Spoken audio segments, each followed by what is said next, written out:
নমস্কার। যুক্তি তর্ক সঙ্গে অর্কই আপনাদের স্বাগত। আপনাদের সঙ্গে আমি অর্কপ্রভ সরকার। দেখুন, রাহুল গান্ধী অবশেষে বুঝতে পেরেছেন যে তৃণমূল সরকার মাথা থেকে পা পর্যন্ত দুর্নীতিতে ডুবে আছে, এবং এটা তো কোনো রাজনৈতিক দল নয়, একটা প্রোপ্রাইটারশিপ ফার্ম। এই প্রোপ্রাইটারশিপ ফার্মের দুজন আছেন, দিদিমণি খোকাবাবু।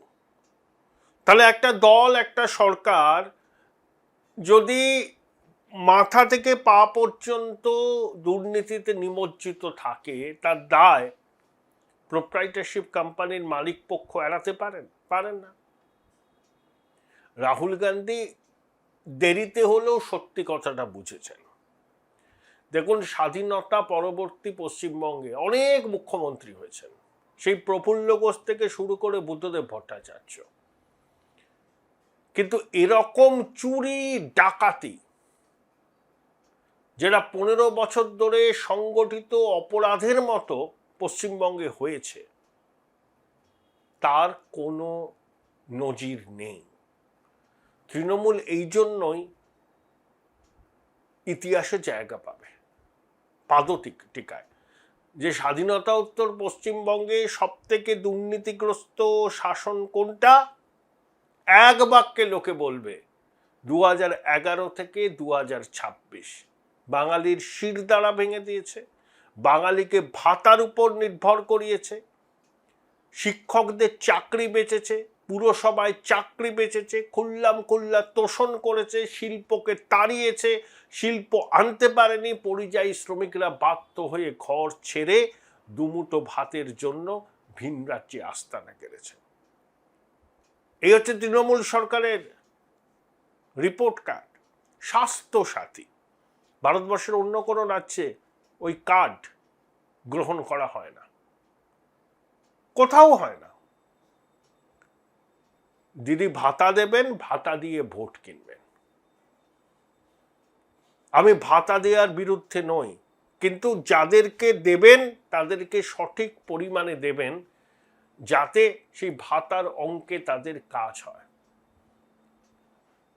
আর ভাতা দেওয়া সবাই দেয়, কিন্তু তারা তাদের রাজ্যে বিনিয়োগ আনে, পরিকাঠামোয় পয়সা বিনিয়োগ করে, স্কুল কলেজ তৈরি করে।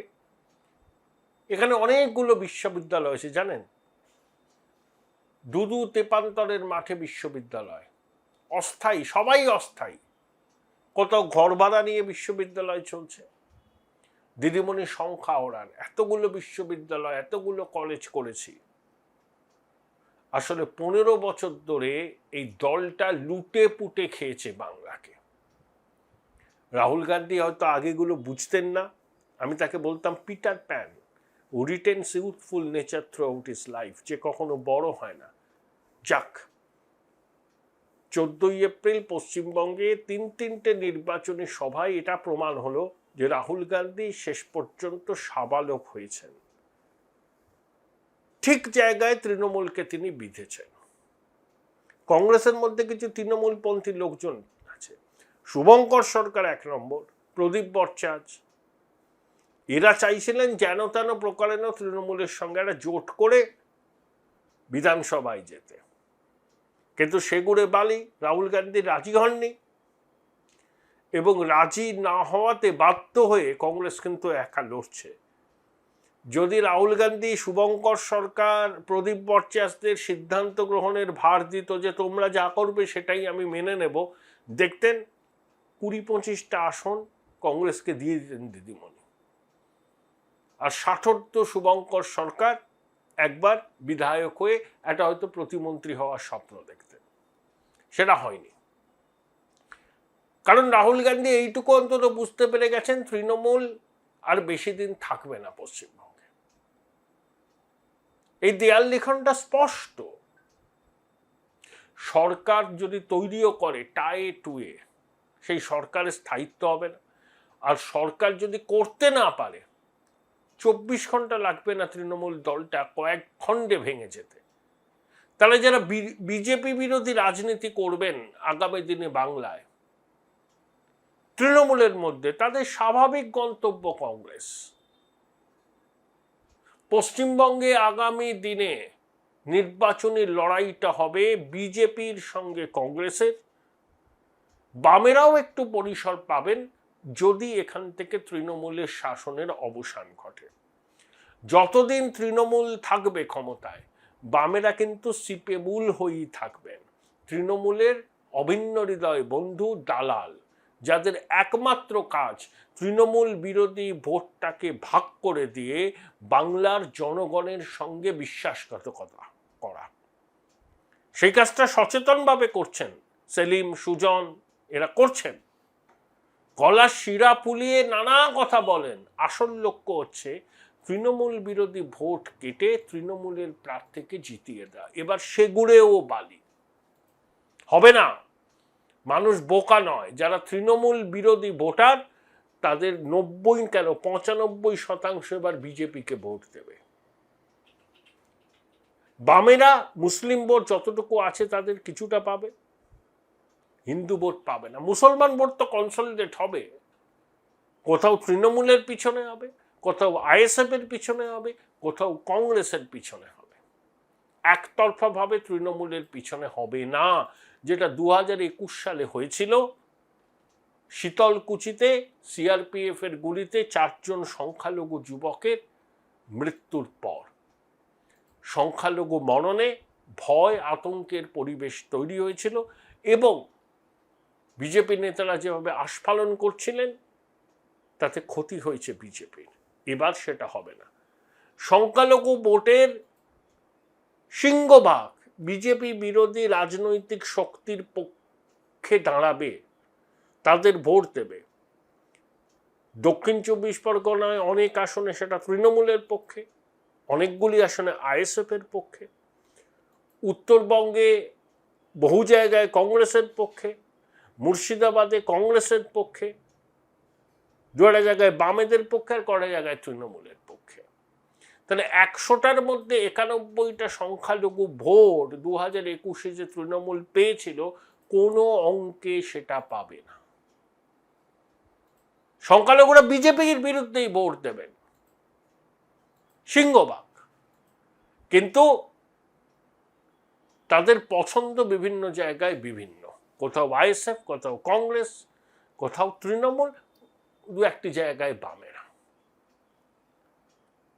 রাহুল গান্ধী এই বাস্তবতাটা বুঝেছেন।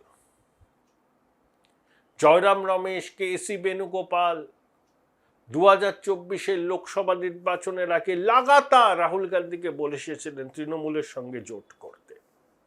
তাতে হয়তো কংগ্রেস 100টা আসন পেত, 1-2টো আসন বাড়ত। অধীর চৌধুরী অ্যাডামেন্ট ছিলেন। রাহুল গান্ধী কংগ্রেসের ভবিষ্যৎ দেখতে চাইছেন পশ্চিমবঙ্গে। বামেদের লেজুর ভিত্তি করে, তৃণমূলের লেজুর ভিত্তি করলে কংগ্রেসের কোনোদিন এখানে নিজের পক্ষে ঘুরে দাঁড়ানো সম্ভব নয়। এবং বাম সঙ্গ কংগ্রেসিরা পছন্দ করেন না। বামেরা একটা রেজিমেন্টেড পার্টি, বামেদের ভোট কংগ্রেস পেলেও কংগ্রেসের ভোট বামরা পায় না। আবার তৃণমূল কংগ্রেসের সমূহ ক্ষতি করেছে। 2011 সালে প্রণব মুখার্জি, সোনিয়া গান্ধী না থাকলে, তাদের সহায়তা না থাকলে মমতা বন্দ্যোপাধ্যায় ক্ষমতায় আসতেন না। সোনিয়া গান্ধীর নির্দেশে তৎকালীন প্রদেশ কংগ্রেস সভাপতি মানস ভূঁইয়া 65টি আসনে লড়তে রাজি হন, চেয়েছিলেন 90টি আসন। তারপর কংগ্রেস থেকে বিধায়ক ভাঙিয়ে, কংগ্রেসকে অসম্মান করে মালদা, মুর্শিদাবাদ, দিনাজপুরে জোর জবরদস্তি পঞ্চায়েত দখল করে, জেলা পরিষদ দখল করে, পুরসভা দখল করে কংগ্রেসকে গ্রাস করে নিল তৃণমূল। রাহুল গান্ধী সেই ইতিহাসের পুনরাবৃত্তি চান না। তিনি বুঝতে পেরেছেন যে এই রাজ্যে চুরি ডাকাতির সাম্রাজ্য প্রতিষ্ঠা হয়েছে, যার চাবিকাঠি কালীঘাট আর ক্যামাক্সপেটের কাছে। দর্তহীন ভাষায় এই কথাটা তিনি জানিয়েছেন। যতই জাতীয় রাজনীতিতে বিজেপি বিরোধী একটা অক্ষ তৈরির বাধ্যবাধকতা থাকুক না কেন, তৃণমূল কংগ্রেস যে এ রাজ্যে 15 বছর ধরে লুম্প্যানোক্রেসি তৈরি করেছে, লুম্পেন প্রলেতারিয়েটরা দাপিয়ে বেড়াচ্ছে। এই সত্য কারুর কাছে গোপন নেই। রাহুল গান্ধী বুঝেছেন, ধন্যবাদ দিচ্ছি তাকে। বিলম্বিত বোধোদয় হয়েছে। আগামী দিনে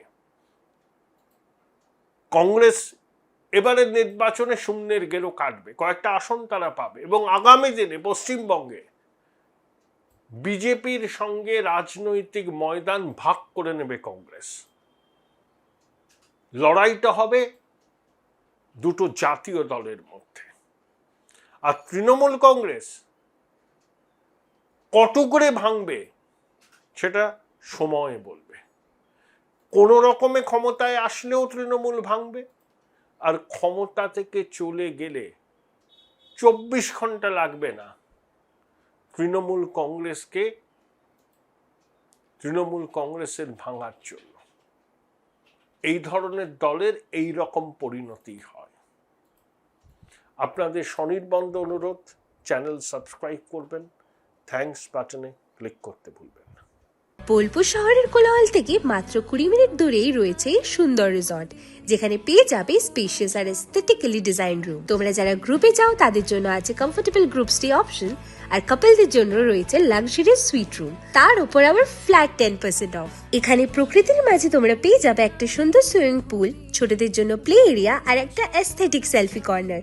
প্রপার্টিটা পুরোটাই পেট ফ্রেন্ডলি, আর এখানে আছে অনেক কিউট ছোট ছোট র্যাবিটস। সকালের ব্রেকফাস্ট থেকে ডিনার পর্যন্ত পেয়ে যাবে একদম হোমলি কমফর্ট ফুড, যা এক কথায় অসাধারণ।